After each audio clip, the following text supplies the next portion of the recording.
We now pause for an expanded reading of Chapter 79, Executive Function, the Brain's Chief Executive Officer. If I had to choose one concept that transformed my understanding of children more than almost any other, it would be executive functioning. It sounds technical, but it lives in ordinary rooms, ordinary bags, ordinary mornings, and ordinary unfinished tasks. Imagine a large company filled with brilliant people. There are gifted designers, careful accountants, creative engineers, and experienced managers. Now imagine that nobody coordinates the meetings, sets priorities, watches the deadlines, or decides what should happen first. The intelligence is still there. The talent is still there. What is missing is coordination. Executive function is the brain's management team. It helps us decide where to begin, plan a sequence, ignore distractions, change from one activity to another, control impulses, remember instructions long enough to use them, estimate time, finish a task, and adjust when something unexpected happens. These are not simply school skills. They are life skills. This is why intelligence and organization must never be confused. A highly intelligent child can forget their school bag. A creative adult can delay one important email for hours. A gifted musician can struggle with paperwork. A child can understand the lesson and still fail to hand in the completed work. The capacity to know and the capacity to manage what we know are related, but they are not the same. Consider the instruction: clean your room. An adult hears one task. A child may hear 50 invisible decisions. Where do I begin? Do the clothes come first or the books? Where does this object belong? What counts as clean? How long will this take? How will I know when I am finished? The room has not changed size, but the invisible decision-making has become a mountain. The most helpful response is not always to do the task for the child. It is to break the mountain into stones. Begin with the books. Pause. Then place the clothes in the basket. Pause again.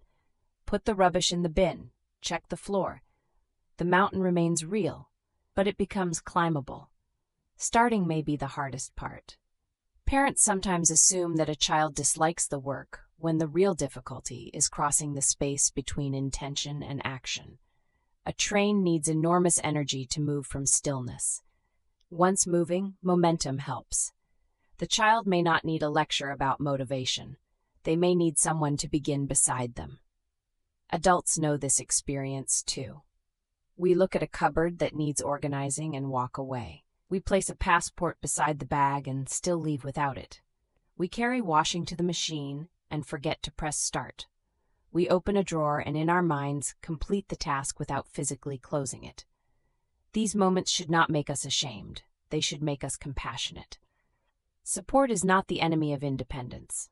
A visual schedule, checklist, timer, label, reminder, or calm adult is scaffolding.